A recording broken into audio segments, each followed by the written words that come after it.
Hi, I'm Laura Thornton, and welcome to Hear Every Mile, presented by Rally. This is the show where we explore the voices, words, music, and moments that carry us through the hardest miles, in races and in life. Rally is powering the ability to hear every mile, helping us bring these stories to life because every mile has a story worth hearing. Today's guest is also preparing to run the Sydney Marathon. In a few short weeks, thousands of runners will stand on the same starting line, each carrying a different story. And today we get to hear from one of them. So let's get started. Kathleen, it is so great to have you on today. How are you? Well, first of all, thank you for having me. I am doing really well. Well, you know what? It's an honor, and it's so exciting that I get to learn about you before we get to toe the same line here in a few weeks in Australia. Yeah, it's a little bit scary because I used to live in Australia, actually. I lived in Australia for 2 years. Surprise, number one. Wow. And I haven't been back in 12 years, so I'm very excited to be going back. Okay, so pivot.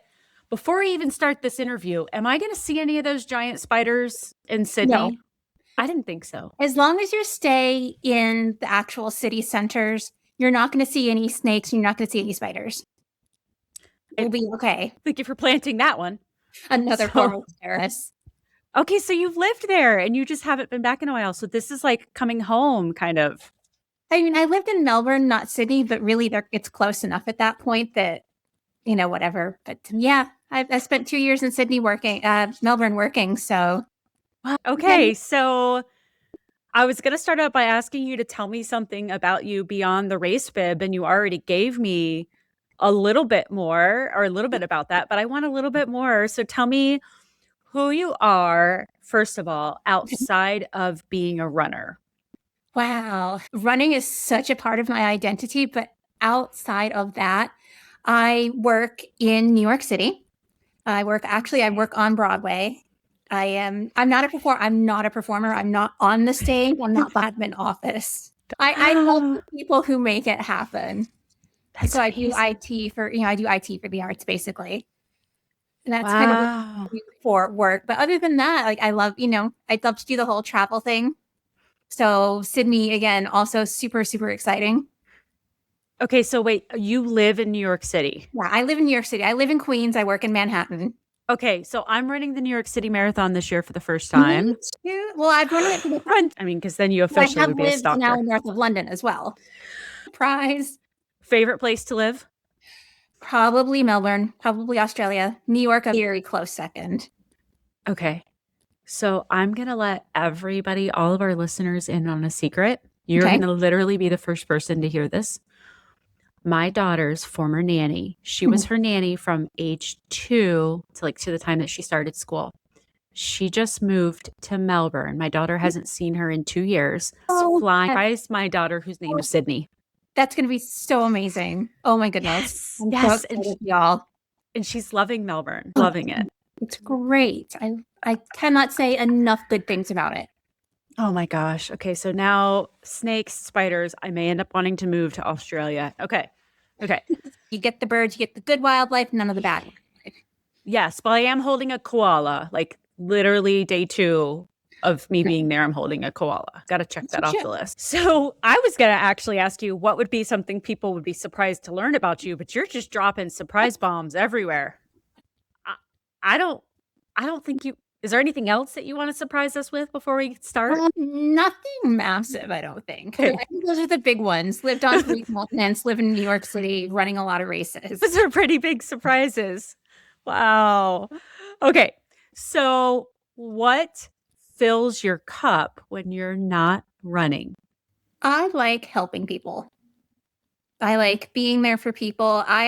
Somebody once described me as a dog, but they meant it in a good way. Because they're very loyal, I stick with people. If they are good to me, I am incredibly good to them. But if I sense that somebody's is not right, don't even try it. Yeah.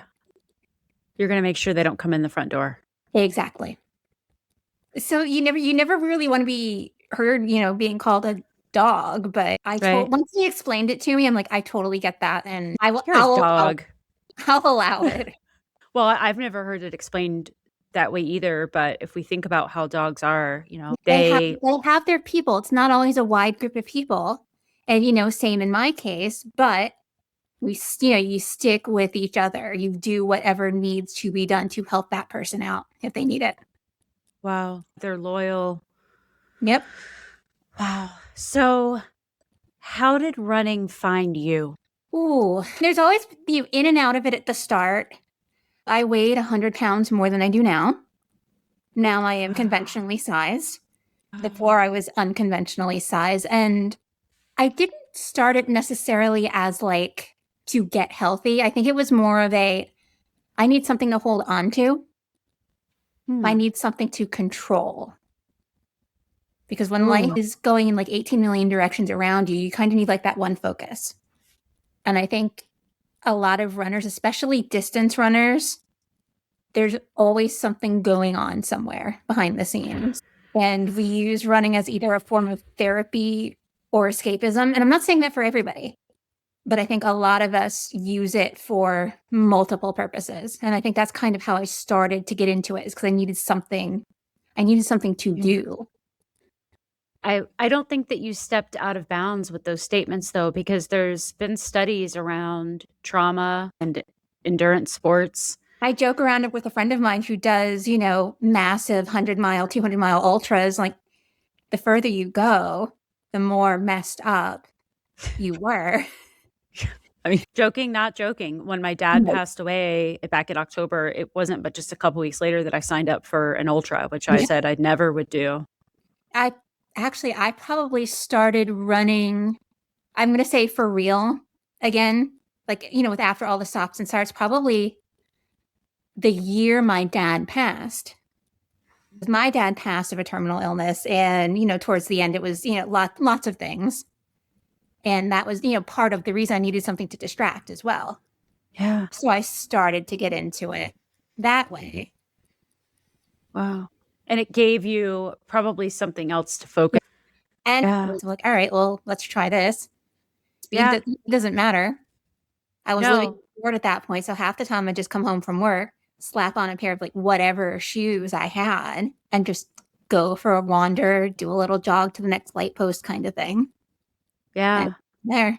Well, and I don't want to breeze over the fact that you said that, you didn't start this as necessarily a thing for your health, but over this time period, 100 pounds is you're carrying 100 less pounds than you were carrying. Yeah. I want to give you whatever space to explore that, because I think that, let me back up. I was on a plane 2 or 3 months ago, and a man said to me, I had some fireflies on my legs, and he said, "What are those for?" And I said, "Oh, I'm, running a marathon or something." Yeah. And I made a comment about it, and he said, "Oh, you don't look slight enough to run a marathon." And I think that I was just speaking with somebody else who said runners all look different. We all look different. And I think many runners actually start out trying to chase the health or the fitness and then realize it was about so much more than that. Yeah, it's just kind of like the entry point. And the more you do it, the more you realize it's helping you in other areas. Yeah. But no, we are all completely different. Wow. So, did you ever imagine that you'd be training for a marathon in Australia? Literally the other side of the world. Not at first. Absolutely not. This will be marathon number 5 or 6 if you count the one I did as part of a 50K last year. Yes.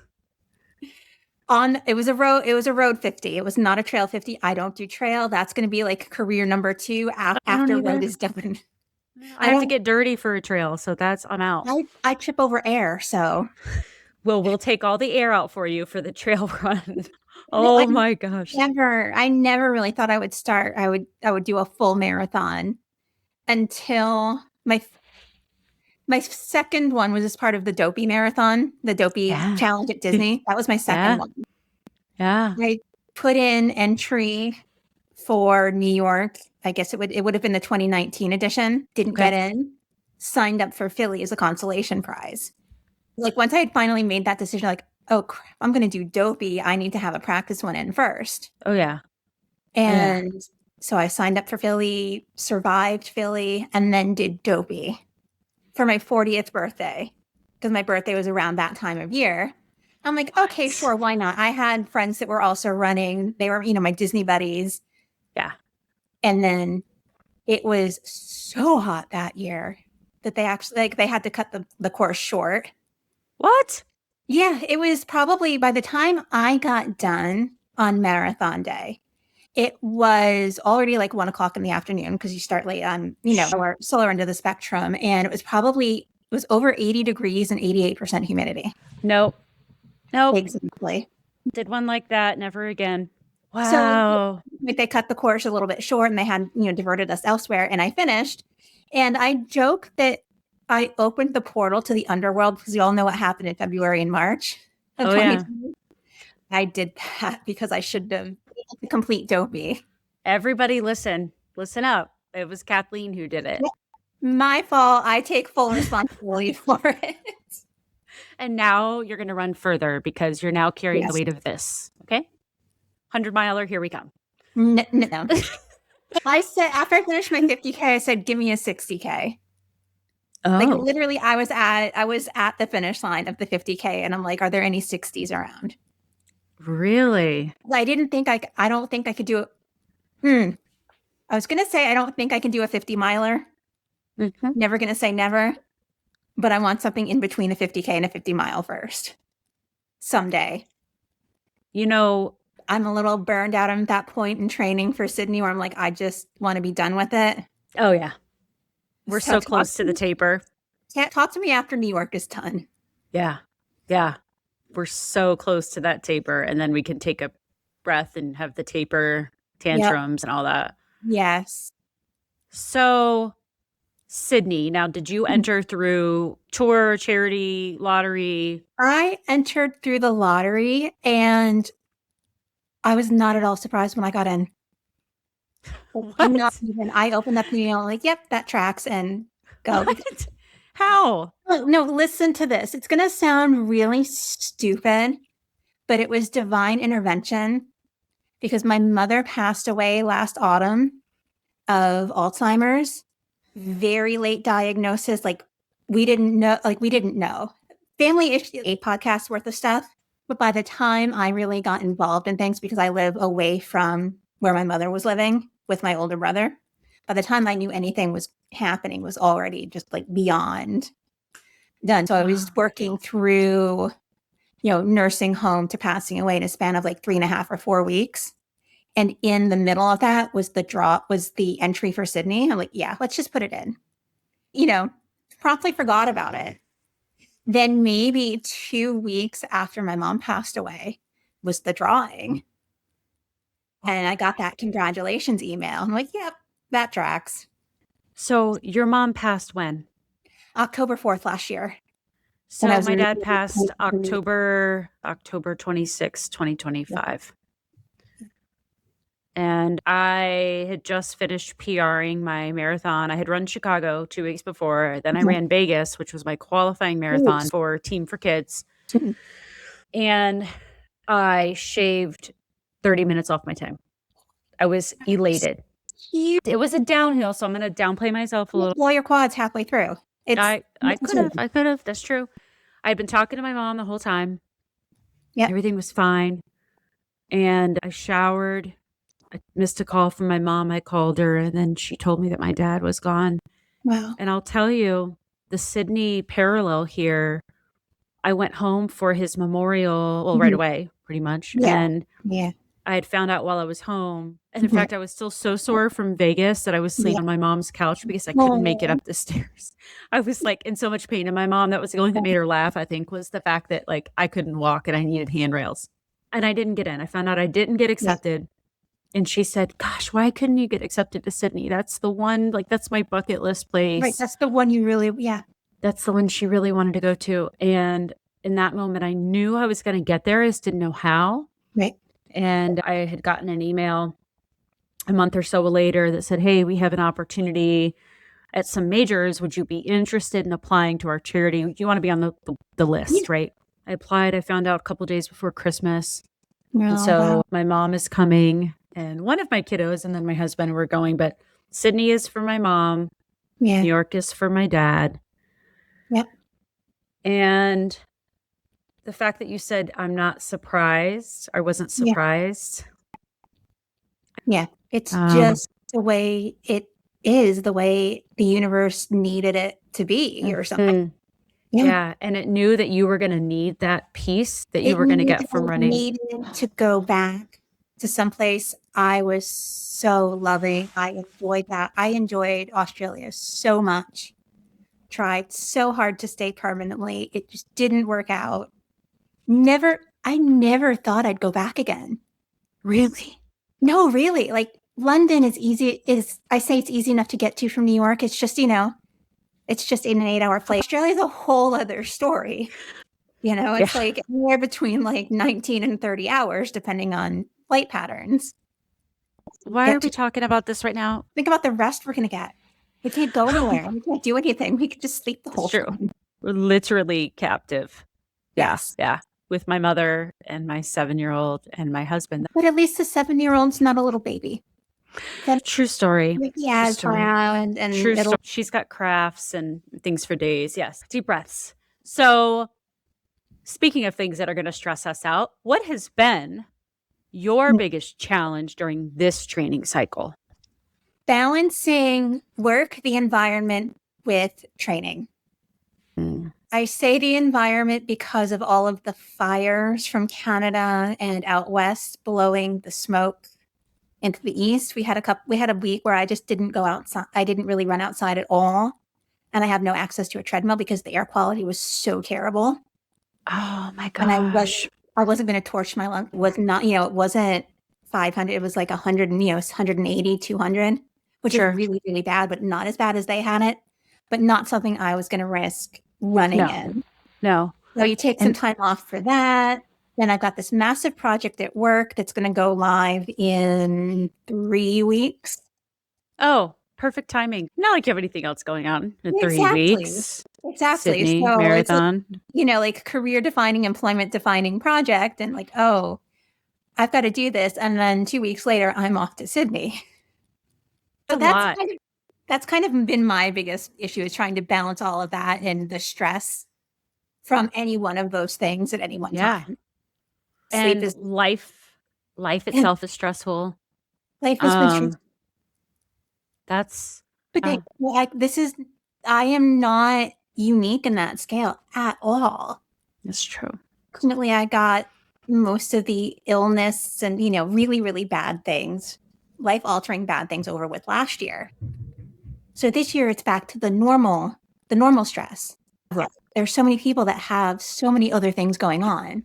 So I don't kind of like to, it's just okay, this is this is what's going on. This is how it's affecting me. There was a time, I don't know, 5 years ago or so, where I remember kind of complaining to my mom, got this and this has gone wrong and this has gone wrong and why is everything happening? And she said, that's life now. Yeah. Life is what happens in between those things, not the other way around. And it's like you can control how you deal with it. You can't control how it happens anymore.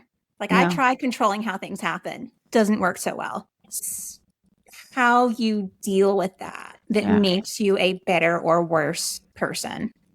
You're 150% correct. It's how we handle and get through. And, so one of the questions, we will both look down at our watches and say, hey, we need to slow down. Like anytime we get on to like a hot topic, something's going on with our kids or something happened, right? We like rage run. Do you do that? Yeah.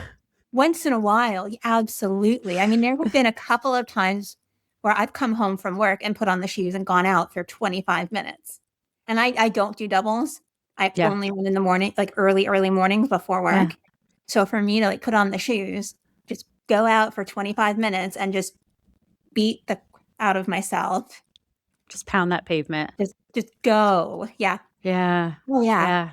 That's crazy that running It does so many different things for us. It gives us a place to send that energy. Yep. So if we think about, again, this training cycle, is there one run that you've had that you were like, okay, I got this? Like Sydney, I mean, it's notorious for its hills, but has there been one run that has given you confidence ahead of this race? Early training was going really, really well. I was following a new plan, upping the mileage. Then I got sick. I had a chest thing. And then, life started to lifing again. And I had to switch plans because I wasn't recovering. And I had an 18 miler that I needed to do. I had to stop at 12. And I'm like, this is bad. This is not good. But I would say week before last, I got my first 20 in. I'm like, okay, I'm good. I can finish now. Yeah, you will. I haven't even hit 20 yet. I think I actually don't even know if I'm going to go to 20 this cycle. So it's interesting how different coaches, different plans take us different places.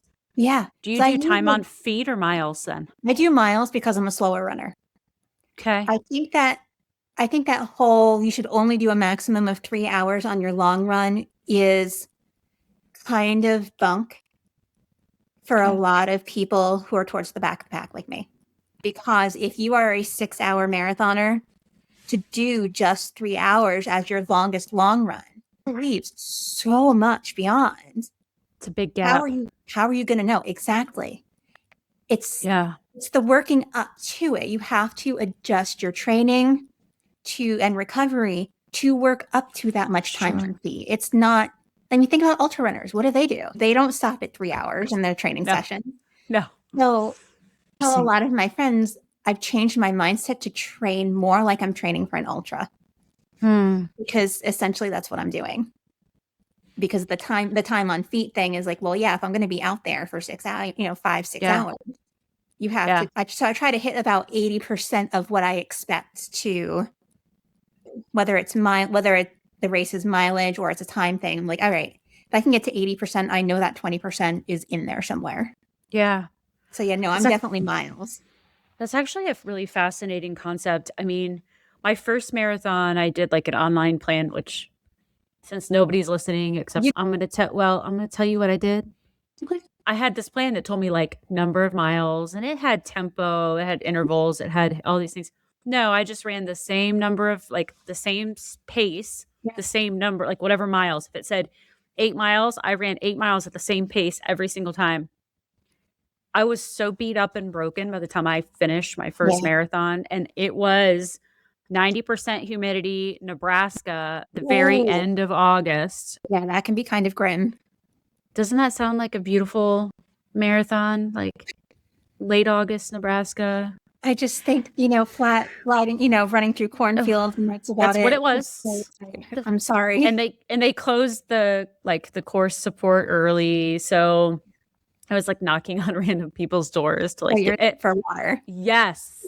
I kept telling my husband, like, meet me here for like, bring me a soda, bring me this, because I didn't know. But then last year for Chicago, I had a different coach and she had me doing miles. Then I transitioned to this coach that I'm with now, and I've been with her now since November. She got me through my ultra, and ultra training changed me completely. And now I will tell you, I don't stress about my, there's a lot of things I don't stress about anymore. And I use different testing of, can I sing? If I can sing when I'm running for my easy runs, I'm doing okay. So mine is time on feet. No, I mean, my Garmin owns me. I do time on feet now. And it does drive my best friend insane because we could finish a run at 17.98 miles. And she's like mad that I'm not go exactly to 18. Yeah. She's like, come on, psycho, run the cul-de-sac. So I admit I'm a little OCD like that. And if I can, I will try to round it off to an even 1/10 of a mile. And running back and forth between in front of my apartment too many times is not necessarily a good look. But does anybody in New York City really notice? But when you were an early runner, Don't you think that you obsessed more about what people thought about you and what people really do think about you? Oh, absolutely. I was convinced everybody was staring at me all of the time. I'm like, you're too large to be doing this. You shouldn't be wearing this. What shoes are you wearing? Why are you wearing a vest when you're, when you're not going that far? They didn't know how far I was even going. And now I'm like, yeah, you know what? I will wear my vest on my 5K because I want snacks. I'm going to the grocery store right after. I need some place to put my phone. I will wear my vest anytime I want to. Yeah. But if I'm trying out new gear, I don't want to try it out on a 15-mile run. No. I'm stuck with it. So try it out on a 5K. And also, who made these people rulers of what we can and can't try as far as gear? Exactly. And also, I'm sorry to hear you don't have access to a treadmill, because I especially think that in times of the smoke, and you're an early runner. I run it. The summer has been lacking, but usually I get up at 3 a.m. Oof. I'm not going to go outside and go run at 3 a.m. It's not safe. Right. It's not safe for a lot of reasons. But who said that treadmill miles don't count? And why do they keep talking about it? I would love to do treadmill miles once in a while. And yes, I can get a gym membership if I really needed to. I did that over the winter for a week because we got snowed in. Right. And when I say snowed in, I meant we had 6 inches and it got plowed up into 2 feet. Necessarily. It's not. Yeah, okay. I will get a gym membership a trial membership for a week. Yeah. It was so nice to have a steady pace that was forcing me to stay to a certain pace so I could do pace work on it. Yes. Treadmills are for that. They're great. Bathroom. You have a bathroom. You have a place for your water. Yeah. I'm here for it. Well, I am all for people running on the treadmill. You got to run outside once in a while just to get your feet used to the non-squishiness of the treadmill. Right. Of the energy. Yeah, no, I run every week outside. So, okay. Well, that just totally sent me on a tailspin. We got there. The confidence run. Okay. Yeah. So you're going out there on the 26th. The race is on the 30th. I don't know. How long are you planning on staying overall? Day after the race, I'm going to Melbourne for 2 days. Then I'm coming back home. Okay. So it's a quick one.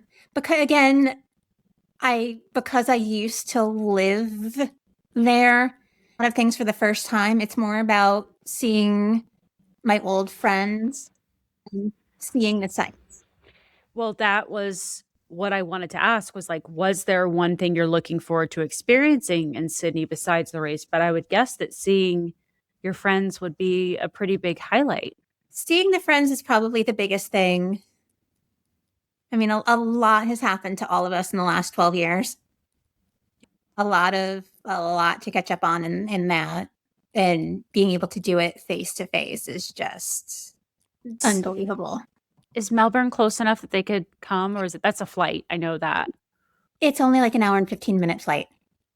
Okay. It's a short flight.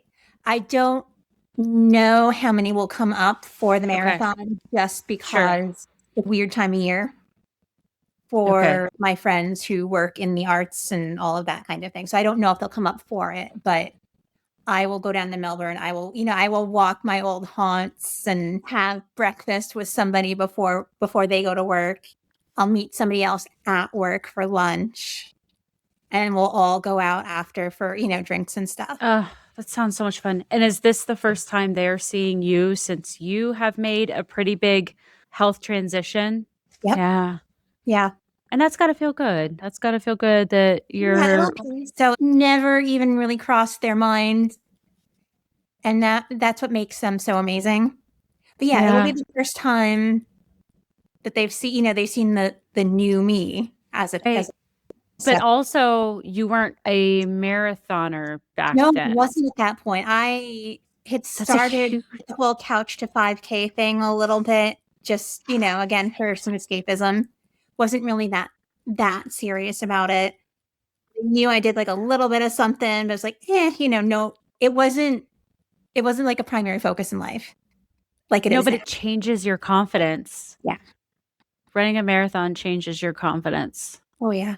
I mean, any race, really. Your first race, bigger difference of a distance, when you get to that half marathon, it's completely different than anything else. Completely. That's my favorite distance. A half is my favorite distance. Okay. Yeah.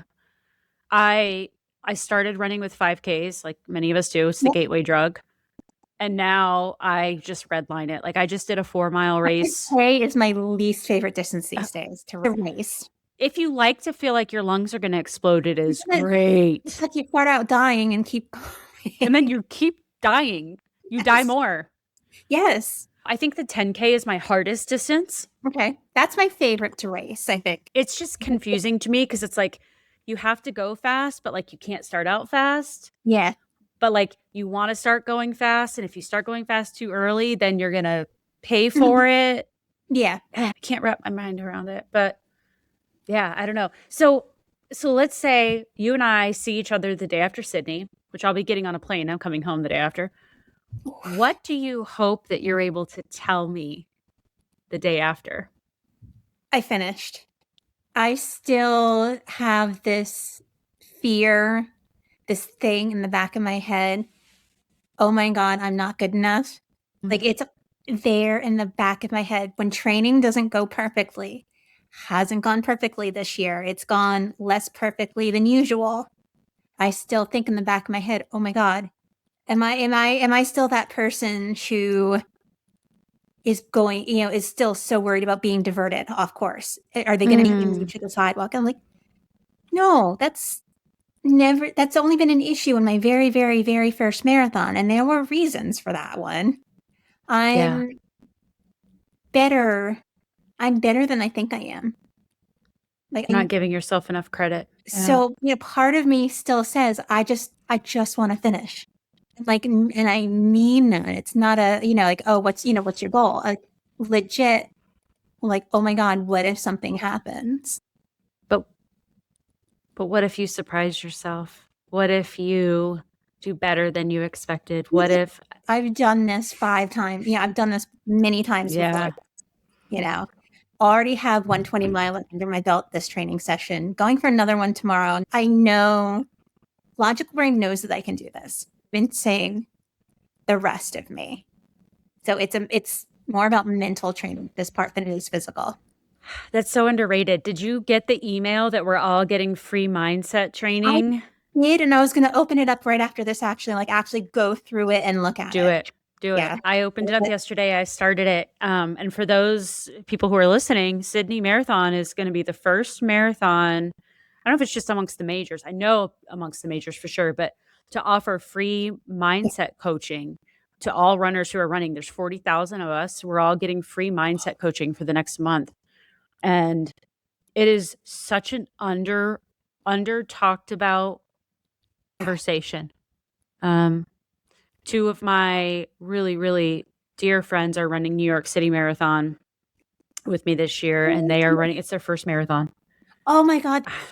But they both like mindset. I've talked with both of them about the mindset is part of it. And somebody changed my life last year when they said to me, they asked me, what are you working on this year? And I said, I really need to improve my mental toughness. He said to me, don't say toughness, say strength, because toughness sounds and feels hard. Okay. Mental strength. Yeah. I'm mentally strong. You're mentally strong. Try it. Yeah. And tomorrow you will get to 20 miles. You know why? Because you're mentally and physically strong and you're ready for it. Exactly. You will. So I want for you to think about any of your races. And we're going to, Here Every Mile is about the voices, the sounds, the thoughts, the things that we hear in our training journeys, in our races, in between the races, in between the trainings, because we hear the internal dialogue of, what if I'm not good enough? What if I get pulled off the course? But then we counteract that by saying things like, I do it anyway. I'm going to finish anyway. I did that anyway. But we also hear our friends, we hear our family, we hear strangers. Oftentimes, many of us hear more from strangers, than we do people we know. There's a lot of people out there like that, right? Oh, yeah. So I want to kind of explore beyond the miles and think about a moment where you, and it could be any of your trainings, your races, but a moment where you questioned yourself. And I want for you to think about what you were hearing. What was your internal dialogue? The one that comes to mind the most is my first marathon. It was Philly 2019. Okay. The weather was phenomenally bad. I am talking like monsoon raining sideways at the start. I had a friend that's run like a lot of the majors all the time, kind of, very, very, very good runner. And she was running with us in Philly. And she said it was one of her top 3 worst weather marathons ever. And this was my very first one. Wow. Absolutely I not. cried twice in the corrals. I'm like, oh my God, this is terrible. Oh, Raining sideways, then it stops and it starts and it's windy and then it starts to snow. what? Yeah, it snowed for a little bit. It was just like the worst experience ever. And I remember probably like mile 20, this towards the end, like 2021. And I said to myself, I wish a medic on a bike would come by and pull me. No. I said that in my head. I wish a medic would come by and pull me because I can't pull myself out. No. Because it was like I was walking at that point for a while. I'm like, and I did. I wished a medic would come by and pull me, but kept me going. Yes. What was that? I have to know what in that moment. That's a deep, deep thought. What got you through that? Some of it was I probably should have, knowing what I do now, I should have stopped, knowing what I do now and having gone through it multiple times. But part of it was I had friends waiting for me at the finish line who had run the race, had enough time to go back to the hotel, shower, change, eat, and then come back to meet me. Sure. Which was amazing. The timing was perfect on that. So I knew they were waiting for me. It was also a thing of people have done way harder things than this. Because again, remember, my dad had passed away 3 years ago at this point. So I was just really starting to come out of it and being normal and, what life was normal again. And he died of a lung thing. So the whole breathing, running and breathing and not being able to, was like, I can still breathe. I can still use my lungs. My legs are still working. So I have to keep doing this. With all the blisters, with everything, terrible blisters. Oh, too real. Too real. With all of the water that had, was on the course and everything. It wasn't. But I said to myself, other people have suffered so much worse than this. Like, I can do this. Yeah. Wow. You were stubborn enough to push through and you finished. I did. I absolutely finished. I got my medal. I have an official time and everything. So I'm going to ask you a question. Yeah. You finished what sounds to me like one of the most difficult marathon conditions, situations you ever could have, ever. Yeah. We are expecting 60-degree weather in Sydney. Oh my goodness. We are expecting being one of the most beautiful cities. Okay. You overcame Philly. Yeah. Why wouldn't you finish Sydney? Exactly. Yeah. So I need to finish it because I need to compare it to New York. Being my hometown race and being fortunate enough to run it twice and going for a third because it's a local 9+1 program. I know how fortunate I am in that. But being able to do that, loving that race so much, I have to finish Sydney to see which one is better. Ooh, we're gonna have to revisit that after the fact. We're gonna have to compare notes on this because I have what I'm expecting is a quieter crowd for Sydney. The parts where there will be raucous parties. Yes. I genuinely think that Australians know how to play hard. I've heard that actually. They know how to play hard. I don't know if they're into I don't know if there's hardcore about cheering as the New York City bases. but Okay. they know how to do it right, I think. Okay. Yeah, But we're going to definitely compare. but not consistently. Like, I do think there are going to be quiet parts on the Sydney course. Isn't it the Verrazano that's pretty Yeah. quiet for New York? Verrazano, Okay. you start on the Verrazano, there can't be any, people on it. So you have that, you start out going uphill into nothingness with just your thoughts, which can be really peaceful. Yeah. It's a really great Probably will sport. quiet you. It will force you to slow down. Yeah. So you can get your mind into it. I think with Sydney, it's going to be a little bit different because there's some downhill. I mean, there's, short uphill. There's some downhill to start with. I think there's going to be more people at the start, but I think there's going to be periods where there's not going to be the people expecting. I do think there are going to be quiet parts of the course that are not, they're not bridges, which is different from New York, because New York, is wall to wall people. Oh my God. Like the wall of people and the crowds. Yeah. I mean, Chicago. So I did Chicago this past year, and there were more parts than not where I could not hear the music playing in my headphones. Yeah. Which was wonderful. I don't even bother at this point.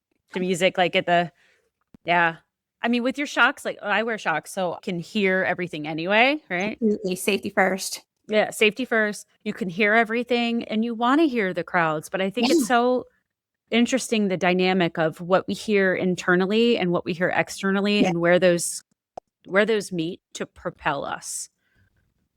There are times where I almost wish that I would be able to hear my music so I could zone out a little bit, because I do think for some people, the crowds can be too much.